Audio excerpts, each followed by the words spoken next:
Students, I am Nidhi Pundir and today I am going to teach you class 5th math chapter number 1 and today's topic is Women's Minker bank. Okay, ये एक topic है जो आपका bank से related है. जो women से उन्होंने एक बैंक रेडी करा है जिसका नाम है वुमेन्स मिनकर बैंक. ओके, लास्ट वीडियो में हमने डिस्कस करा था टॉपिक जो था the fish market. Okay, topic number 6 था हमारा द फिश मार्केट और उससे रिलेटेड हमने कुछ प्रैक्टिस टाइम के क्वेश्चंस करे थे जहाँ पे हमने first to third questions attempt करे थे और एक क्वेश्चंस आपका वहाँ पे लेफ्ट रह गया था.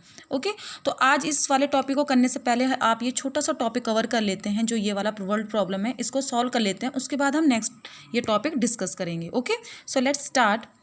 The question is, Bashir has ₹100. He spends 1/4 of the money on squid and another 3/4 on prawns. How many kilograms of squid did he buy? And second one is, how many kilograms of prawns did he buy?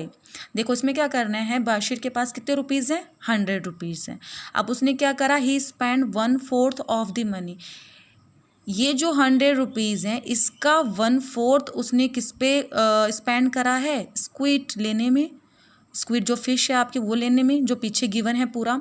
And another 3/4 on prawns. और 3/4 किस पे खर्च करा है? 100 का 3/4 prawns लेने में खर्च कर दिया. ओके, पहले ये निकालते हैं हम कि पैसे उसने जो मनी है वो कितनी स्पेंड कर दी. Okay, so let's start.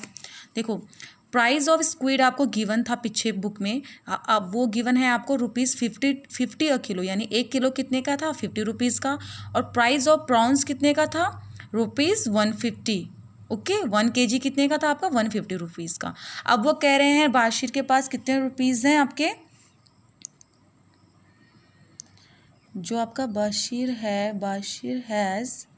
₹100. ठीक है, 100 रुपीज़ है. अब 100 का उसने क्या करा?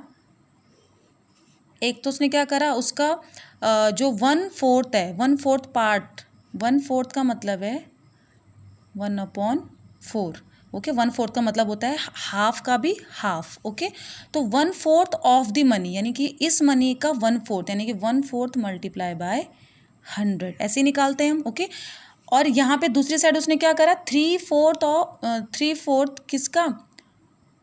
1/4 करे उसने आपके स्क्वीड पे खर्च और 3/4 करे उसने प्रॉन्स पे खर्च. तो 3/4 यानी कि कितना आएगा? 3/4 ऑफ द मनी. इस मनी का 3/4 और इस मनी का 1/4 पहले हम निकाल लेते हैं. आपकी वैल्यू है क्या? कितने रुपीज़ उसने खर्च करे होंगे? तो 1/4 की वैल्यू क्या आएगी? 100 1 ज़ा 100. ओके, अपॉन या डिवाइडेड बाय 4. इसको आप सॉल्व करोगे तो आपका आंसर क्या आएगा? 4 2 ज़ा 8 4 5 ज़ा 20. 25 आएगा. डिवाइड करके आप साइड में डिवाइड कर सकते हैं. इसको आप सेम सॉल्व करेंगे. 100 3 ज़ा 300 होता है डिवाइडेड बाय 4. तो आप इसको अगर डिवाइड करेंगे तो आपके पास आएगा 4 7 ज़ा 28 और 4 5 ज़ा 20. आपका आएगा 70. यहाँ 75 रुपीज़, यहाँ 25 रुपीज़. यानी कि उन्होंने क्या बोला था? 1/4 of the money on squid, यानी कि इतने रुपए किस पे खर्च हुए हैं? आपकी स्क्विड पे हो गए जो फिश है आपकी. ठीक है, और जो 75 रुपीज़ हैं वो किस पे आपके स्पेंड हुए? प्रॉन्स लेने में. ठीक है, तो बाशिर ने 100 रुपीज़ थे, 100 रुपीज़ का 1/4 यानी कि 25 रुपीज़ स्क्विड पे खर्च कर दिए और 100 रुपीज़ का 3/4 यानी कि 75 जो आया है आपका वो प्रॉन्स पे खर्च कर दिए. ठीक है, अब क्वेश्चन वो ये कह रहे हैं, पहला क्वेश्चन है how many kilograms of squid did he buy. अब वो कह रहे हैं अगर उसने 25 रुपीज़ स्क्विड पे खर्च करे तो बताओ उसने कितने किलो स्क्विड ली होगी. तो हमें क्या पता है पहले से कि प्राइस ऑफ स्क्विड कितना है? 50 रुपीज़ है ना. 50 रुपीज़ अ किलो यानी 1 किलो 50 रुपीज़ का है. पर उसने ओनली कितने रुपये खर्च करे? 25 रुपीज़ खर्च करे. ठीक है, तो कैसे करेंगे इसको सॉल्व? आप करेंगे ₹50 में आ रहे हैं आपका 1 kg स्क्विड. ओके, पर उसने क्या करे? ओनली 25 रुपीज़ दिए हैं. 25 क्या होता है? इसका जस्ट हाफ. 50 का जस्ट हाफ 25, यानी कि अगर 25 रुपीज़ का कितना लेगा? इसका जस्ट हाफ ये है रुपीज़ का, तो इसका भी जस्ट हाफ होगा यानी 1 का हाफ 1/2. यानी कि 25 के उसने कितने लिए? आधा किलो लिए, है ना. एक मेथड तो ये है सॉल्व करने का. आपने देख लिया कि 25 तो 50 का जस्ट हाफ है, इसलिए 1 kg का भी जस्ट हाफ होगा. ठीक है। सेकंड मेथड, इसके दो तरीके होते हैं करने के, मैथ्स में बहुत से मेथड होते हैं। एक मेथड तो ये है, पर अगर ये हाफ ना होता, यहाँ पे कुछ और नंबर होता, तब आप कैसे सॉल्व करते? तो हम एक नॉर्मल मेथड्स में आपको बताती हूँ कि अगर ₹50 का आपका 1 kg आया, तो आपको मैंने बताया पहले आप एक की वैल्यू निकालते हो, ठीक है। तो आप ये निकाल लो ₹50 में 1 kg, तो ₹1 का कितना आएगा? ₹1 में क्या आएगा? ज़्यादा है, ये कम का निकालना है, तो आप डिवाइड करते हैं। तो आप किसको डिवाइड करो? 1 डिवाइडेड बाय 50, ठीक है। आपने क्या कर दिया? डिवाइड कर दिया 1 डिवाइडेड बाय 50, ठीक है। तो ये आ गई आपकी ₹1 की वैल्यू, ₹1 में इतना, ठीक है। अब ₹1 में इतना, तो आपको कितना निकालना है? ₹25 में कितना होगा? अब ₹1 कम है, 25 ज़्यादा, तो क्या करेंगे आप? मल्टीप्लाई। तो 25 में क्या होगा? 1/50 या 1 डिवाइडेड बाय 50 मल्टीप्लाई बाय 25, ठीक है। अब यह हो गया। अब इसको सॉल्व कर लो आप। 25 1 ज़ा 25 डिवाइडेड बाय 50, ठीक है। अब आप इसको डिवाइड करोगे तो कितना आएगा? 25 1 ज़ा 25, 25 2 ज़ा 50, यानी कि आपका आंसर आ गया ½ kg, ठीक है। तो ये मेथड हो गया आपका सिंपल मेथड, जो आप हर जगह अप्लाई करते हैं आप 1 की कॉस्ट निकाल कर।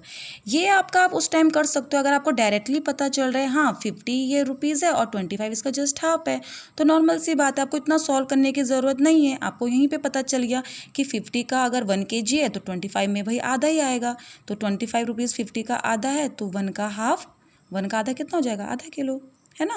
तो ये सिंपल हो गया। सेकेंड इसमें बी क्वेश्चन था, how many kilograms of prawns did he by? कितने प्रॉन्स लिए होंगे उसने, ठीक है। प्रॉन्स का रेट क्या था? 150 का 1 किलो, 1 किलो कितने का था? 150 रुपीज़ का। और यहाँ पे कितना आ रहा था आपका? उसने कितने खर्च करे प्रॉन्स पे?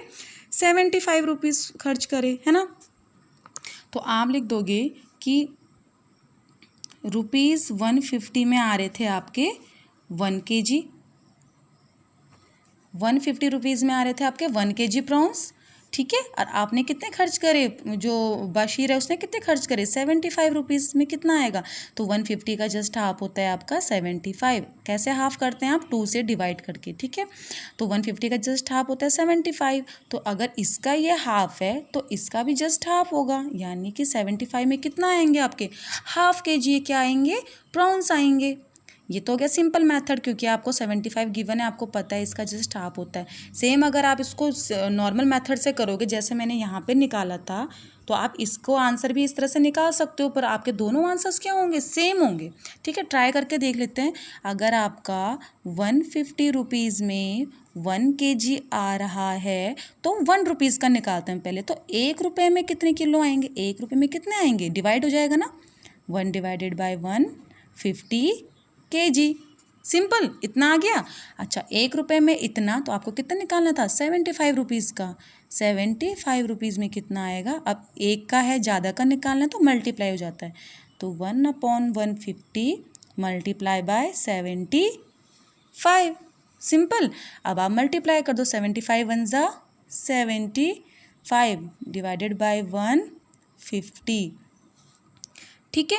इस टाइप से आपको थोड़ा कैंसिल करने में या डिवाइड करने में थोड़ा प्रॉब्लम हो सकती है अभी, पर इसको अगर सॉल्व करेंगे हम मेथड से, तो आप ऐसा कर सकते हो, किसी भी एक टेबल से आप सॉल्व कर लो इसको। लाइक आप 5 से इसको डिवाइड कर सकते हो या 15 से भी कर सकते हो, ठीक है। 15 5 ज़ा 75, 15 1 ज़ा 50, 10, 5 1 ज़ा 5, 5 2 ज़ा 10, यह आ गया आपका ½ kg। इस टाइप का मेथड अभी आपने सॉल्व नहीं करा होगा इस स्टैंडर्ड में, बट इट्स ओके, आपको बस मेथड आना चाहिए कि इस तरह से आपका सॉल्व होता है 1 की वैल्यू निकाल कर। आपके पास कभी हो सकता है इस टाइप की वर्ड प्रॉब्लम आ जाए, बट अगर अभी तो नॉर्मल क्वेश्चन है आपके पास, जस्ट इसका हाफ था तो ये सॉल्व हो गया, बट इन केस कभी ना आए तो आप इस टाइप के मेथड से सॉल्व कर सकते हैं, ओके। तो इस क्वेश्चन में हमने देखा 1/4 कैसे निकालते हैं आप, और 3/4 कैसे निकालते हैं, और किस टाइप से आप किसी की वैल्यू निकालते हैं, ठीक है। इस वीडियो में इतना ही। हम जो टॉपिक था वुमेन्स मिंकर बैंक, ये हम नेक्स्ट वीडियो में डिस्कस कर लेंगे। इस वीडियो में ये 4th क्वेश्चन अभी इनफ है, ओके। तो आप अपनी भी नोटबुक में इस तरह से सॉल्व करिए। जब तक आप सॉल्व नहीं करेंगे तब तक आपको क्वेश्चन देख के भी नहीं आएगा। आपको भी खुद जैसे जैसे वीडियो में बताया जा रहा है, सेम आपको भी अपनी नोटबुक में करना है, ओके। Thank you.